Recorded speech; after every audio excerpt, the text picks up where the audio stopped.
Walaupun mungkin pada saya sebelum ini saya sudah bicarakan, bahaskan dan detailkan berkenaan tajuk Da Vinci Code. Bagi yang berkesempatan dan berkelapangan untuk melihat di YouTube sekurang-kurangnya 50%, sekiranya hadirin hadirat dapat menghadam segala isi-isi daripada kuliah ataupun video tersebut, dapat memahami sejarah dan perjalanan cerita yang tersembunyi ataupun terselit di sebalik Da Vinci Code. Dan sebenarnya hari ini saya pun dah buat satu pertanyaan. Di mana semalam? Semalam saya berada di Surau Al-Ikhlas. Kat mana lah semalam? Saya pun lupa. Di kawasan Bangi kan? Surau Al-Ikhlas di kawasan Bangi. Bila saya sampai di Kuala Lumpur ni, saya juga kadang-kadang sebagai seorang ustaz mengharapkan tajuk-tajuk yang diberikan kepada saya, keluarga bahagia ke, bagaimana cara mendidik anak yang beriman dan bertakwa ke, poligami ke, hukum-hukum fiqh ke. Tapi baca-baca tajuk Dajjal hak keluar, baca-baca tajuk Freemason dan Illuminati hak keluar, baca-baca tajuk USJ pun Da Vinci Code. Jadi saya pun tak nampak apa sebenarnya yang sebenarnya diharapkan dan diinginkan oleh orang-orang di sini melalui perantaraan ilmu yang bakal saya berikan. Walaupun demikian, benda ni saya tak pelik langsung. Sebab kalau di Penang, orang nampak saya pun kadang-kadang dah biasa dia panggil apa? Oh, Ustaz Dajjal. Bukan Ustaz tu Dajjal, sebab kita selalu membahaskan ilmu-ilmu tentang Dajjal, dia pendekkan terus Ustaz Dajjal. Kadang-kadang Ustaz Atromen pun ada, sebab isu viral pasal Atromen tu kan. Tak kisahlah yang mana pun gelaran yang nak diberi, itu terserah dan maklum kepada orang yang memberikan gelaran tersebut. Apapun tune pada hari ini, saya tidak akan membahaskan secara 100% tentang Da Vinci Code, tapi saya akan mengutarakan beberapa analogi yang saya anggap penting dan perlu difahami oleh hadirin dan hadirat, muslimin dan muslimat sepanjang ceramah dan kuliah ini berlangsung. Apapun sebagai mukaddimah, bila sebut Da Vinci Code, memang betul apa yang diutarakan oleh pengerusi majlis tadi. Da Vinci maksudnya bahasa Itali kan, Code bahasa Inggeris, Itali campur Inggeris. Bila sebut Da Vinci, dia merujuk kepada siapa? Dia merujuk kepada siapa Da Vinci ni? Kepada salah seorang ahli seni, pelukis terkenal zaman Itali dulu yang bernama Leonardo Da Vinci. Jangan pula tertukar dengan Leonardo DiCaprio. Sebab Leonardo DiCaprio tu Titanic punya cerita. Ni Leonardo da Vinci. Jadi antara yang sebaris dan sezaman dengan dia, kalau nak tengok, tengoklah pada karikatur watak kartun Ninja Turtle. Jangan terkejut, kan Ninja Turtle tu ada kod-kod pada tali pinggang depa tu kan. Ada huruf M, ada huruf R, ada huruf D, ada huruf L. L tu apa? Leonardo. M tu apa? Michelangelo. Semua orang kenal. L Leonardo, M Michelangelo, R Raphael, dan D ialah Donatello. Semua ini adalah nama-nama dan barisan ahli seni yang hebat dan terkemuka. Tapi sayangnya dia diletakkan pada karikatur kartun Ninja Turtle. Tak apalah. Yang penting tuan guru dia ialah seekor musang. Faham ke tak ni? Tak faham, senyum saja. Baik. Bila sebut tentang Da Vinci Code, apa yang paling penting, latar dia akan membawa kepada satu isu yang paling besar, iaitu filem Da Vinci Code asalnya diadaptasi daripada lataran sebuah novel. Siapa penulis bagi novel tersebut? Dan Brown kan. Dan hasil daripada tulisan Dan Brown, hampir 40 juta naskah buku ataupun novel Da Vinci Code sudah terjual ke serata dunia. Dan Ron Howard bergabung dengan Sony Pictures telah melayarkan dalam bentuk novel tadi, lalu difilmkan. Saya ingat lebih kurang tahun 2006 kalau tak silap saya. Kalau salah tolong perbetulkan. Tahun 2006 maka dilayar perakkan filem Da Vinci Code yang dilakonkan oleh antara pelakon grade A. Siapa pelakon grade A tu? Tom Hanks. Tom Hanks pelakon utama dia sebagai Robert Langdon kan. Pelajar ataupun pengkaji daripada Harvard University, bergabung dengan cucu perempuan kepada pengamal ataupun orang yang meminati seni yang menjadi pengarah kepada Louvre Museum di Perancis pada waktu tersebut, iaitu Sophie, seorang ahli kriptografi. Faham ke tak ni? Sat kriptografi, sat Harvard, sat Louvre ni. Louvre ni duduk ni mana? Louvre, museum terkenal di Perancis. Bukan Louvre cinta tu, L-O-U-R-V-E, Louvre. Baik. Latar belakang dia ialah bahawa ketua kepada Museum Louvre tadi telah menyimpan banyak kod-kod misteri, ilmu-ilmu pengetahuan tentang kod-kod, di samping gambar-gambar hasil-hasil karya-karya serta seni-seni lukisan dalam muzium tersebut. Tetapi sayangnya dia juga mengetuai satu pergerakan rahsia yang rahsia dan gelap, yang mana dia mengawal satu perkumpulan yang menjaga rahsia yang paling penting. Tahu apa rahsia tu? Tahu tak apa rahsia yang dia jaga? Rahsia yang dia jaga ialah dia menjaga satu kelompok atau satu kumpulan yang dikatakan bahawa mereka-mereka yang dijaga oleh kumpulan ini adalah bersalah-silah, bersusu galur, ada jalur keturunan yang bersambung dan bernasab dengan Yesus.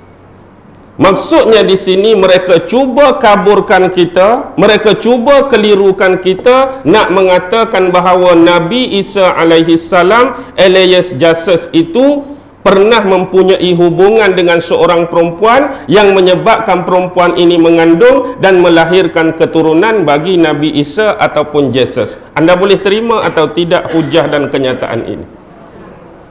Jadi kalau tak, perlu apa saya lagi bahaskan tentang Da Vinci Code? Sebab anda sudah buat kesimpulan dan rumusan yang paling awal dan cukup mudah.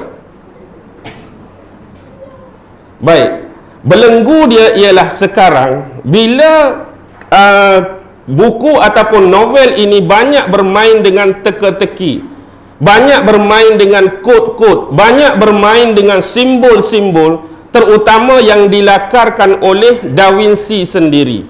Antaranya yang paling penting ialah dua karyanya yang paling agung dan paling besar, iaitu Mona Lisa dan The Last Supper. The Last Supper. Pernah tengok tak lukisan The Last Supper? Kalau Mona Lisa tu standard lah, semua orang tengok. The Last Supper dah tengok tak? Apa maksud The Last Supper? Santapan malam terakhir. Maksudnya dalam gambar tu ada lakaran, ada lukisan Jesus, konon-kononnya mewakili Nabi Isa alaihi salam sedang makan malam santap terakhir bersama dengan pengikut-pengikut dia yang kita orang Islam istilahkan sebagai Al-Hawariyun. Kemudian di sebelah dia tu ada seorang perempuan, iaitu Maria Magdalena. Dan Maria Magdalena inilah yang dianggap sebagai yang menurunkan nasab dan keturunan salasilah Jesus sampai sekarang. Dan orang duk buru Sophie, cucu kepada yang dibunuh tu, sebab dia ni ada jalur, ada nasab, ada keturunan dengan Jesus. Baik, sekarang latar belakang secara ringkas itulah kisah yang terkandung dalam Da Vinci Code. Tetapi identiti sebenar yang kita nak cungkil pada hari ini ialah bila kita tengok potret Mona Lisa. Siapa pernah tengok yang real potret Mona Lisa?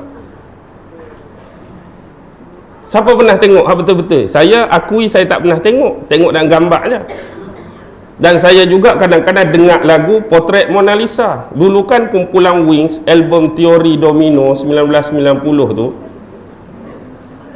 kan ada lagu potret Mona Lisa, betul tak? Oh, kau bukan peminat Wing kat sini. Pernah dengar tak lagu potret Mona Lisa ni? Pernah dengar? Okey, baik.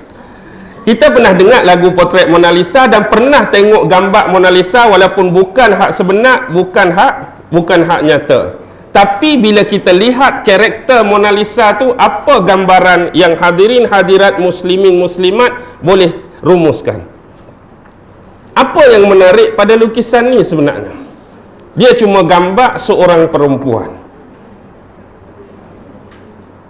Sebab dia gambar perempuan, orang muslimat, orang perempuan pun tak bersungguh sangat. Kecuali gambar siapa? Hak handsome sikit. Shah Rukh Khan ke, rasa nak tilik lama sikit. Tak? Okey, contoh. Sebenarnya gambar ini dilukis dalam bentuk berapa D? Walaupun 3D baru dianggap terkenal pada era dan milenium kita, tetapi sebenarnya gambar ni dah dilukis dalam bentuk 3D. Sebab tu yang jadi misteri paling awal bila gambar ni dikesan, kadang-kadang orang tengok mulut dia masam, kadang-kadang orang tengok mulut dia senyum. Yang tu misteri pertama yang keluar daripada gambar Mona Lisa. Bila orang duk perhati, hari tu tengok nampak macam senyum, kadang-kadang tengok nampak macam masam. Mungkin cara pembalikan cahaya waktu kita tengok tu menyebabkan gambar jadi demikian. Tetapi yang lebih jauh, bila ahli-ahli jawatan kuasa warisan budaya Itali telah melakukan analisis dan pengkajian ke atas gambar ini, bila diletak kanta pembesar dari sudut resolusi yang lebih besar, hakikatnya ada bentuk simbol, tulisan, nombor dan kod dalam mata Mona Lisa. Apa? Di mata kanan yang telah disepakati kesahihan dia ada huruf L dan huruf V. Dan ini mungkin agak senang untuk difahami, mungkin nama bagi pelukis tu Leonardo da Vinci. Tetapi di mata kiri pula, hak ni jadi kabur dah. Kadang-kadang ada nampak macam huruf B, kadang-kadang nampak macam huruf 3. Dan di belakang lengkungan pada latar belakang gambar Mona Lisa ada satu jambatan. Dan lengkungan tu pun ada macam L7 ataupun V7. Tak dapat dipastikan. Tetapi di situ ada huruf, ada nombor macam berupa kod untuk disampaikan kepada orang yang memahami kod tersebut. Jadi atas dasar itu, yang menjadi permasalahan sekarang, siapakah watak yang ingin didominasi oleh Leonardo da Vinci dalam gambar Mona Lisa tadi? Adakah Mona Lisa ini awet dia ke dulu? Adakah Mona Lisa ni kawan perempuan dia ke waktu dia sekolah dulu? Adakah Mona Lisa ni kawan jiran dia ke? Adakah Mona Lisa ni isteri kawan dia ke? Yang menjadi perbahasan setakat ini dua kemungkinan. Yang pertama ialah dikatakan dan belum dipastikan kesahihan dia. Dia dikatakan isteri seorang saudagar yang tidak dinyatakan nama dia. Yang kedua ialah Mona Lisa ini nama sebenarnya ialah Lisa Gherardini. Lisa Gherardini, nama sebenar bagi Mona Lisa. Dan ada juga kata berkemungkinan dia lukis gambar muka mak dia, muka mak Leonardo tu sendiri. Dan ada juga yang lebih jauh menganggap Leonardo da Vinci lukis watak dia sendiri dan merupakan dalam bentuk terma seorang wanita. Bagaimana agaknya kita seorang lelaki dan kita nak lukis gambar merupakan balik wajah asal kita hak lelaki dalam bentuk seorang perempuan. Tak rasa pelik ke? Sebab ini diakui bahawa Leonardo da Vinci ialah, ada ura-ura mengatakan dia salah seorang pengamal homoseksual. Dan dia suka berteka-teki, dan dia suka berfantasi, berkhayalan, kadang-kadang meletakkan diri dia ini sebagai seorang wanita. Apapun, ini bukan menjadi permasalahan utama dalam tema Da Vinci Code. Tetapi yang jadi permasalahan utama ialah The Last Supper. Identiti sebenar The Holy Grail. Apa dia Holy Grail? Holy tu apa? Suci. Grail tu merujuk kepada bekas minum, cawan lah kita kata, yang diminum buat kali terakhir oleh Jesus ataupun Nabi Isa sebelum dia diangkat oleh Allah ke langit. Kan gambar tu gambar tengah Last Supper, makan malam terakhir dengan pengikut dia. Dalam gambar tu dia duk pegang cawan. Jadi cawan tu lah diklasifikasikan sebagai Holy Grail. Tapi umum mengetahui itulah maksud Holy Grail. Tapi Holy Grail sebenar dalam pemaknaan terma Da Vinci Code ialah perempuan hak duk sebelah dia tu. Holy Grail sebenar merujuk kepada Maria Magdalena yang menjadi penampung darah suci, mewakili keturunan nasab keturunan Jesus selepas dia diangkat Allah ke langit. Jadi yang jadi isu sebenar ialah ada sesetengah kumpulan yang dikenali sebagai Priory of Zion yang menjaga legasi bagi keturunan-keturunan Maria Magdalena ini. Bahkan dikatakan pada awal-awal makam dan kubur Maria pun disembunyikan daripada pengetahuan orang ramai. Dan segala keturunan dia, cucu dia ini direkodkan salah silahnya, dicatat segala keturunan dia, dan kemudian dijaga dan dikawal keturunan-keturunan ini sampai ke hari ini. Hak ni boleh dicipta, hak ni boleh direka, sebab sejarah boleh dimanipulasi. Anda percaya atau tidak, sejarah boleh diputar belit. Sejarah sememangnya boleh dimanipulasi. Hari ini kita lihat sebagai contoh benda antara yang paling besar dalam dunia, sejarah perang. Perang Dunia Pertama, Perang Dunia Kedua, Perang Dunia Ketiga, belum lagi. Perang Dunia Pertama dan Perang Dunia yang Kedua, kalau kita lihat, antara yang kita baca dalam buku-buku sejarah tingkatan 4, buku sejarah tingkatan 5, pasti adanya bukti-bukti, hujah-hujah, dalil-dalil, alasan-alasan yang menyebabkan Perang Dunia ini terjadi, konon-kononnya. Benar? Adakah anda agak segala peristiwa yang menyebabkan berlaku perang ini terjadi secara semula jadi ataupun sememangnya perang ini dirancang?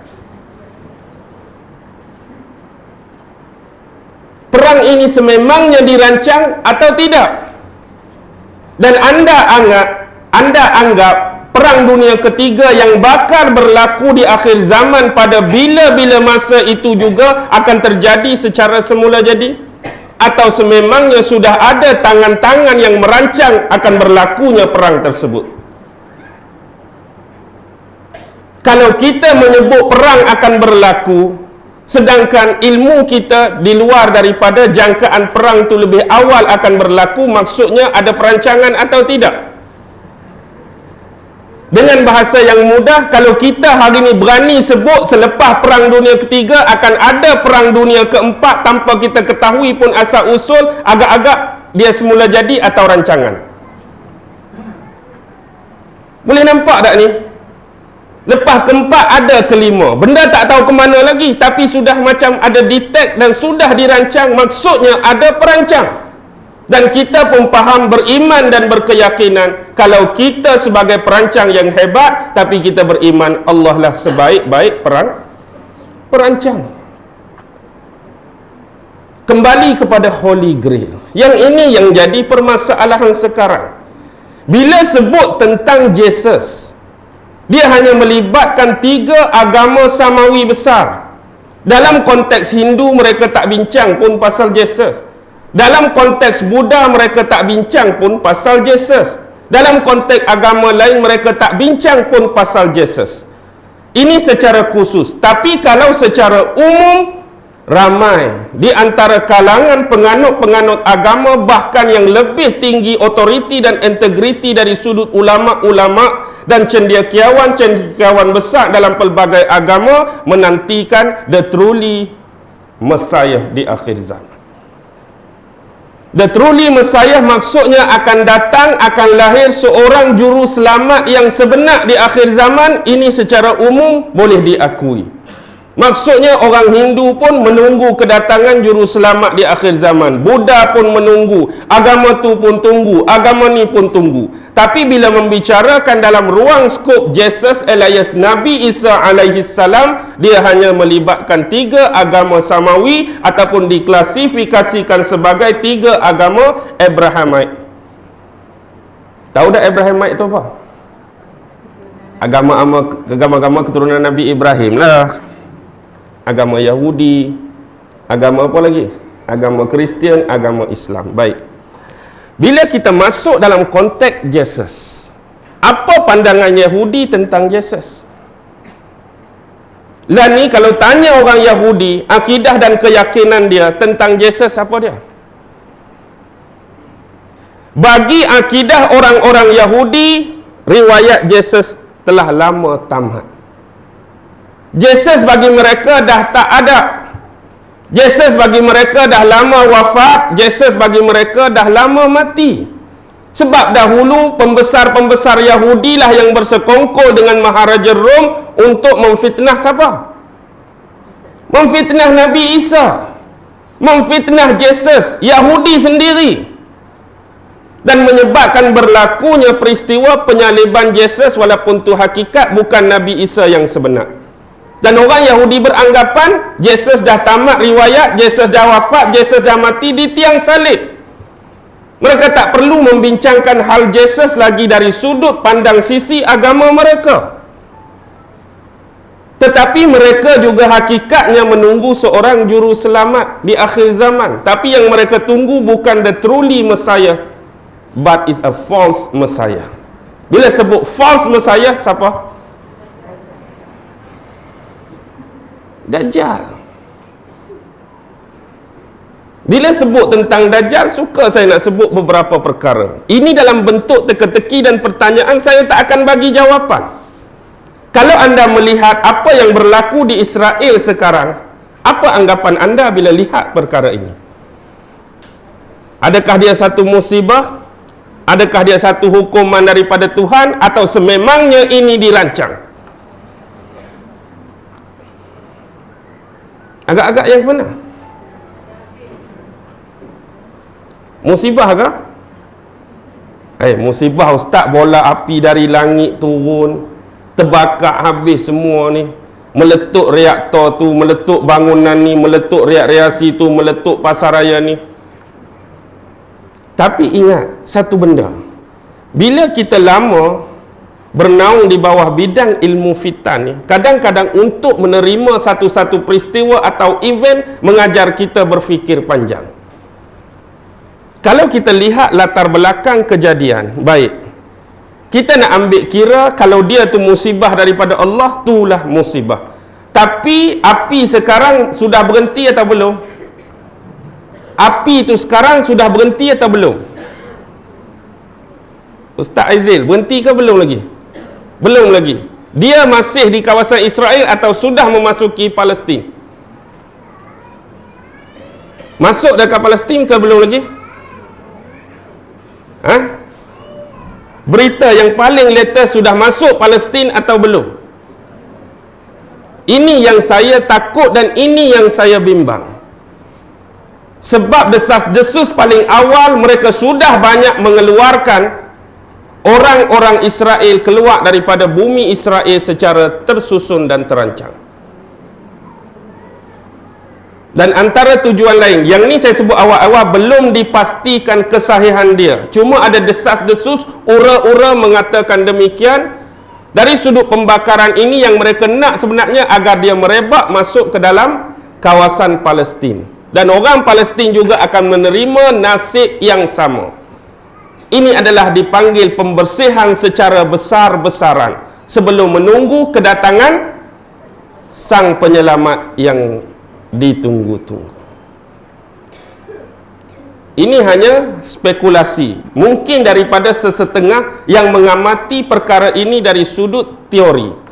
Tetapi apapun, kalau Allah berkehendak, sememangnya itulah kehendak Allah Subhanahu wa ta'ala. Dia boleh jadi ujian, dia boleh jadi bala, dia boleh jadi musibah.